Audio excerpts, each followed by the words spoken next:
R. Kenneth ONeill II, Dottie Calhoun, Taylor Voss, Margaret Wright, Dennis Mays. These are the 5 candidates who are running for school board at-large position. Pick 2. I'm only going to pick one. I'm only going to pick one because only one of these candidates are going to give me a school that believes in democracy and freedom. I asked them if they believed in democracy, yes or no. Nobody responded to the question but one person. So, I'm only voting for one person for right now. Maybe I'll vote for somebody else, but for right now, only one of these candidates get my vote. And, I'll tell you later. But the one piece of information that I want to pull out of Margaret Wright, there's a short little paragraph, this short little blurb here from the chieftain. I'm reading, I'm like, where's the substance? Where's the substance? The only thing that I was able to find was right here where she essentially says, we need to stabilize the infrastructure. There's the operating budget, communication practices, leadership retention, foundational organizational structure, and safe buildings. I think those actually, string of 6 words is the meat and potatoes of everything that she had said here. All the rest of it just seems kind of like fluff, and it doesn't really get down to it. But a foundational organizational structure, I think that would come with a overall vision for the school. Everybody freaked out when Joyce Bales came in here with her Linda Bell mood. Oh my God, Linda Bell mood, she knows one tiny theory. All the teachers had to have a theory of education piece. So they're not Linda Bell mood isn't the only theory that's out there. In fact, there's a whole bunch of theories. But I think that that's very important. Foundational organizational structure is important. Safe buildings, of course, communication, leadership, and the budget. But just that foundation, all those things. But it seems like that kind of gives me some idea of what she believes. So we need to get the budget under control, communicate, and leadership, and safe buildings. But the foundational organizational structure, when you have a very clear-cut organizational structure, people know what their roles are, where they, where they fit in, and who to go to. And so I don't know. I thought that was something. I was like, okay, that's something, right? There's a little bit of policy there. Now, I have, you want to sit there and talk about Joyce Bales and her Linda Bell mood. Ooh, Linda Bell mood. There's a ton of things, okay? I know so many theories myself. Paulo Freire, the oppressed versus the oppressor. Then you have Vygotsky, right? Piaget, Maslow's hierarchy of needs, the learning pyramid, radical education. Why don't we educate each other in our own homes? Why don't we go to each other and educate each other like that? Political education, there's freedom schools.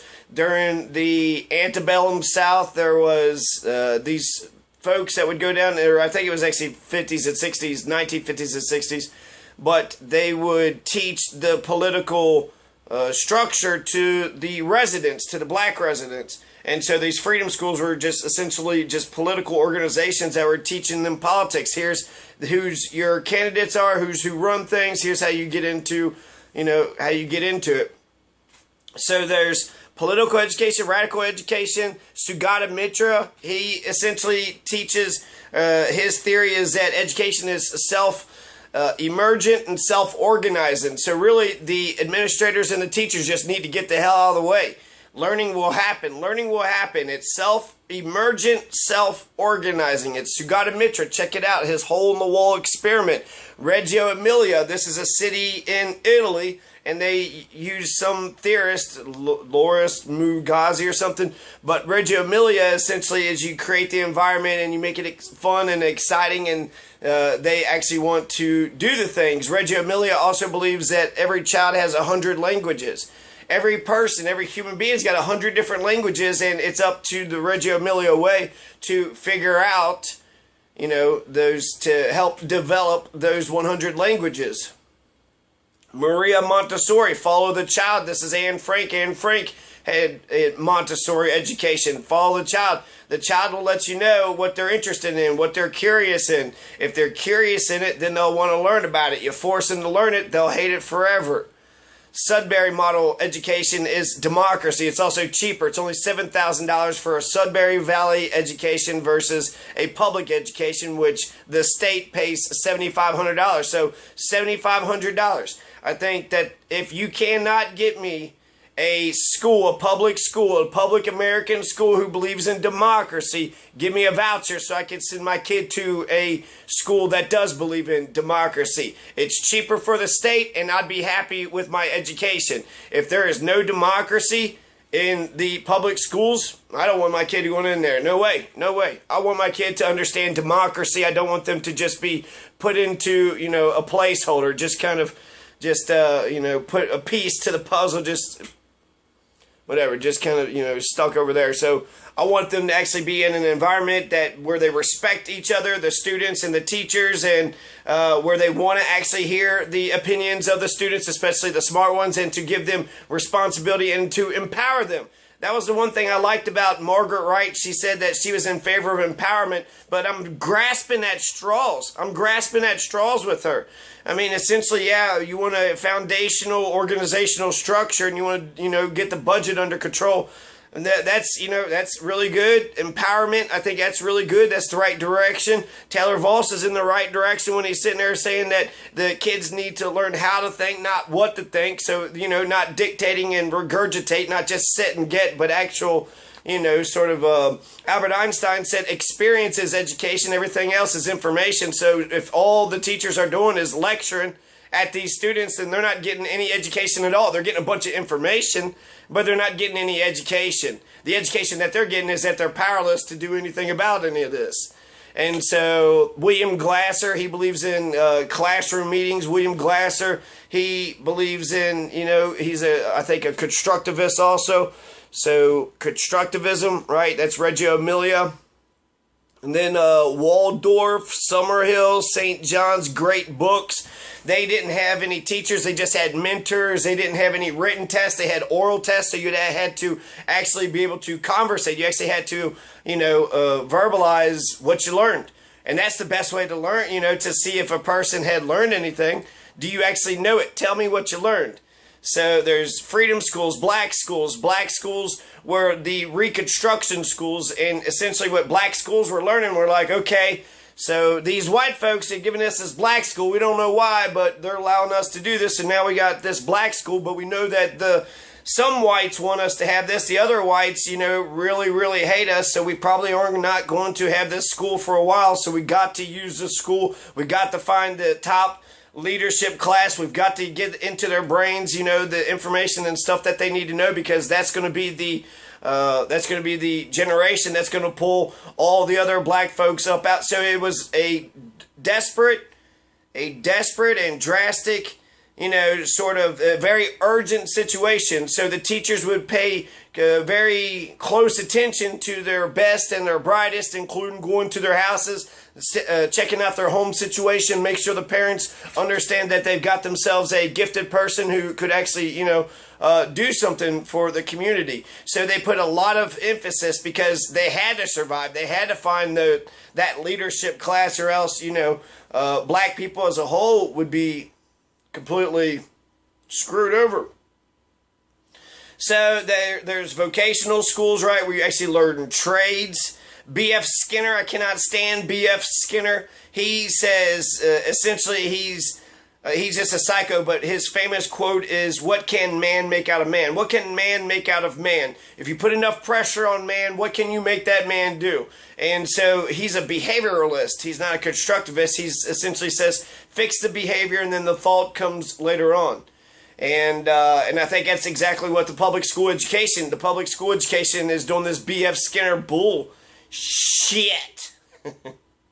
So then Ken Robinson, he's got some things. Khan's Academy, you can learn calculus on your own if you want to. There's so many programs online. So if we truly believed in education as a society, we could just do radical education, just learn different Khan's Academy thing, and just, hey, guess what? I'm learning some calculus, right? I'm learning some engineering. What are you learning about? And that would be how, we're educating ourselves, we're socializing, we're improving ourselves. I would love it. I would think that would be incredible. But guess what? All these educated folks, once they get their fill of education, once they get that diploma and that degree, then all of a sudden education stops. They know everything. Oh, you know everything, huh? You act like you know everything, but that's impossible, right? In fact, wisdom is when you admit your ignorance, and that's Socrates. So then you got Henry David Thoreau. He was about freedom. Then you had John Dewey. He was about democratic schools. John Dewey, you can't get any more, you can't get any more American than John Dewey. Even apple pie. Apple pie isn't as American as John Dewey is. John Dewey was all about getting democracy in the classroom. That's the point of public education.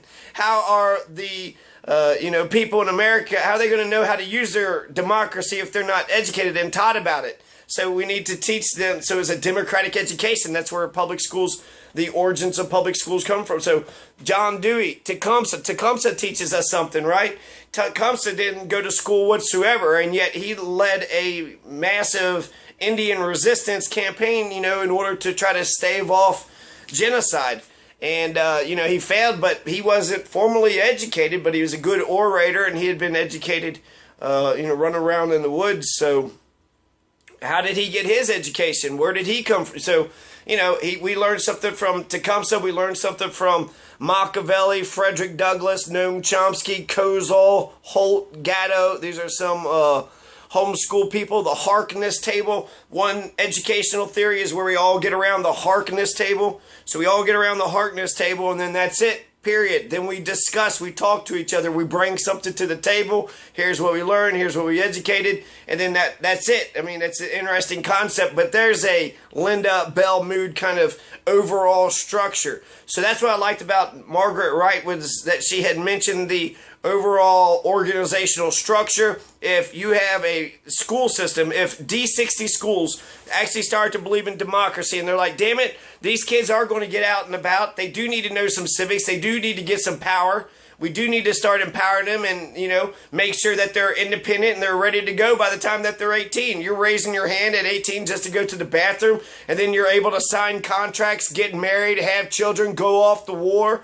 My God, you're an adult. You're an adult by the time you're 18. You're having to raise your hand to go to the bathroom. That's not a school I want my kid to go to. No way. No way. Golly. Can I go to the bathroom or what? Am I just going to sit? You're going to let me sit here and piss my pants? There was one teacher that said that she let some girl who would always ask to go to the bathroom, and she would threaten she would pee herself, and then she did. And then the teacher just let her sit in her pee pants, so she wasn't allowed to go out. But that's still, like, why? Ew. That's humiliating and embarrassing. So let's see what else is there. Rudolf Ichstein, Sudbury Valley, Norway. Excuse me. Norway's doing a lot of good stuff. Norway is paying their teachers a lot more money, but they're also giving a lot less homework, and there's a lot less hours in the day that they have to go to school. So they're not, bombarding them with homework, and they also make education fun and interesting. They pique their curiosity. So, there's the Switzerland model. Switzerland, just the overall vision. D60 does not have an overall vision. I don't know what the hell Macaluso's trying to do. Does she have an overall vision? How did she even get the job? The Switzerland model, just give me, this second to explain the Switzerland model. There is some Colorado Democrat, I keep forgetting his name. I want to say Doug Robinson, but I know that's not it. He's the weird Republican. But anyways, there's one guy that was sitting there talking about the Switzerland model for education, and the Switzerland model for education is to go around the business community, ask how many jobs are available, how many jobs do they project that they're going to have, what kind of jobs do they need. So you project, the banking industry is going to need 100 people. The engineering industry is going to need 100. So then the school system coordinates with those businesses, and then they get, the mentors, and they make those connections. So here's what the business community wants. Here's what the business community thinks it's going to need in the next 5 years or so. And since the business community is going to need that in the next 5 years, then, that's... it would be smart for the kids to learn the engineering in order to get into that business. So essentially it's a coordination thing, and it's a coordination failure right now. To get the students, right, when you become 18, you got to get military, job, or college. So, eventually, and if you go to college, it's going to get a job or military, start your own business. I guess you could do that too. But essentially it's 18, time to be, time to start adulting. It's time to start adulting. Can I go to the bathroom? Okay, I'm 18 now. Oh my God. You think that kid is ready? You think that kid's, can I go to the bathroom? So the Switzerland model is just common sense. It's just obvious. So just anybody goes in there and say, I believe in the Switzerland model, where we do internships with the businesses. We coordinate with businesses and we get the students placed in there. That's amazing. That's incredible. That's an overall vision. That's a Linda Bell mood kind of model. No, isn't it?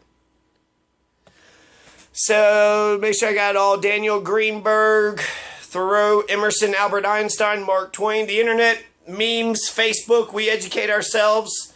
Sometimes Facebook is a lot better education than the schools. I can't, Spalding University is a fucking waste of a university. I learned more from Facebook than I did. The Spalding University taught me the same thing that public education taught me. That I'm nothing, that I'm nobody, that I just should shut up and sit down and I should never speak up, and that it doesn't matter. It's all about their power and it's all about their money. And then guess what? They don't give a damn what the hell happens to you, right? They get paid, they get the money, they humiliate everybody because they're the dictator. And we're adults at teacher training school, a bunch of adults at teacher training school. I don't think that the democracy in the classrooms would work right now because the adults don't know crap about democracy. The only thing that the adults know is that here's the boss, here's the superintendent, so let's all kiss the superintendent's butt. Democracy is we're all getting together and we're all working it out. So just kissing the dictator's butt is the problem. Blind obedience to authority is the reason why we have war, the reason why we have slavery, the reason why we have genocide, the Holocaust. How come all those good German Christians didn't say, hey, wait a second, I don't want to kill these Jews. I don't want to kill these Jewish people. Why didn't they do that? How obedient were they? Wow, how obedient. It's almost like a teacher stood over their shoulder and said, hey, throw those Jews into the oven. And like the obedient student that they were taught to be, they said, yes, teacher, and they did it. So what? When you get an order, does that give you permission to do some stupid stuff? And, but the Nuremberg principles is that all didn't matter. So yeah, there's a whole bunch of different, alternative educational theories. And all of those have an overall vision, very clear, crystal clear, one overall vision. And so we're not even close to that. I don't hear any of the candidates saying anything like any of that, okay? So there's 20 to 25 different overall visions, overall theories, which D60 could employ. Instead, there is no theory, there is no plan, there is no overall structure, there is no overall philosophy. It's Macalusaville. It's the superintendent dictator Macalusaville. Everything Macalusa wants, whether, whatever whim Macalusa wants to do one moment or another moment, we're just going to go ahead and go along with Macaluso. So the last thing, well, I'll mention this in the next video, but Kenneth ONeill had spoke out and now he's on the outs. So now I thought we're allowed to have our own opinions. Isn't that what the minority get their say, the majority get their way? So just because somebody else has a different opinion than me, especially if it was an enlightened, educated opinion, we may agree to disagree, but I'm not going to disavow that person and refuse to work with them. Wait a second, you disagree with me on one idea? I'm never working with you ever again. That's essentially what's happened. So even though he was picked by the establishment, he's professional, qualified, and he knows what's going on. He was picked by the establishment. He's on the oust with the establishment right now because he said he doesn't want not nurses giving drugs to your kids. They're giving drugs to your kids, not nurses. I want nurses. I want registered, fully qualified nurses handing drugs to our children. I don't want anybody else. I don't want these not nurses. But so I agree with him. His position is correct. Macalusa's position's wrong. But even though he's got a correct position, can't they still work with him? They can't work with the guy because he has a different educated, smart position. I mean, this is an awesome policy conversation. They're essentially saying these not nurses, they don't do any judgment, they don't do any assessing, so they just, administer the drugs without even thinking about it. And that's their defense. That's Macaluso's defense. We don't need the nurses because it's just administrating, just giving the drugs to the kids that they need. So they don't think about it, no judgment, no assessment. So, you don't need to think about it. You don't need a nurse. But that worries me more.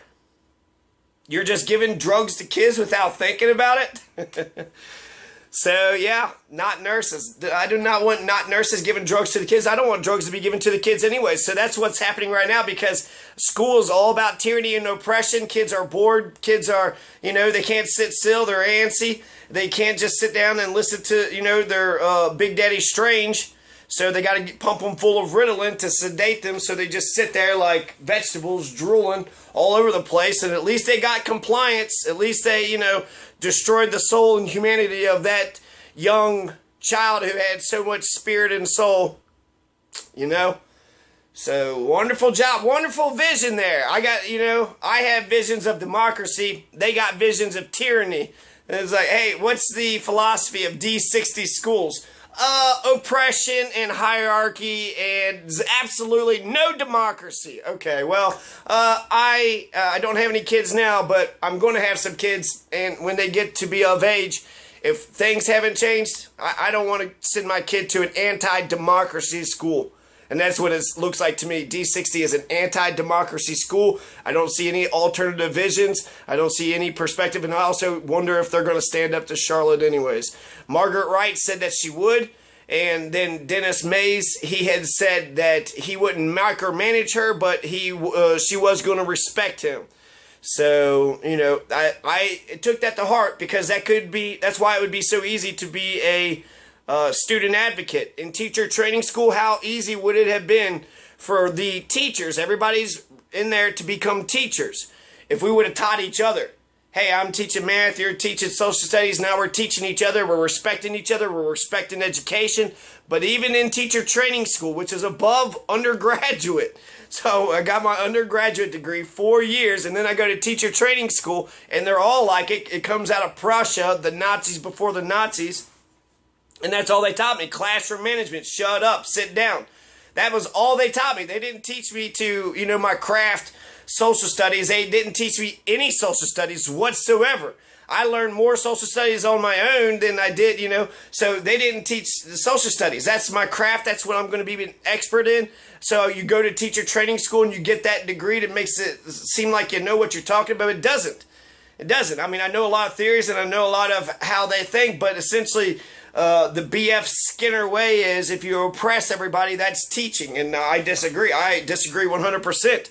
They taught us all, they treated us all like kindergartners, and we were all adults. When the adults can learn to respect education, when the adults can learn to respect each other, when the adults aren't just, here's one dictator, and then it was so natural for everybody else. I would look at all these other people and was like, do you like this oppression? Do you sit like it's so damn comfortable? Like, I like this dictatorship, and then yet, they don't even look at each other. So it's easy to make the slaves, divide and conquer the slaves. But yeah, I don't like to be told what to do. I like freedom. I don't know. I'm an American, right? So sue me. And yeah, so there's no overall vision. There's no overall structure. I'm very disappointed with all these candidates. Margaret Wright, I kind of like just her empowerment thing. She wants an organizational structure, strong organizational structure. I do too. Let's have a strong democratic organizational structure. Let's have adults that actually respect each other and can talk to each other. Charlotte Macalusa doesn't respect adults who have a different opinion than herself. And that's ridiculous. I mean, she needs to go back to kindergarten. Kindergartners need to share and get along with others. Charlotte needs to get along with others too. So that's it. That's, 24 minutes. So, yeah, Kenneth ONeill. Vote for Kenneth ONeill. He's the only one that'll give you an opportunity to send your kid to a school who believes in freedom and democracy.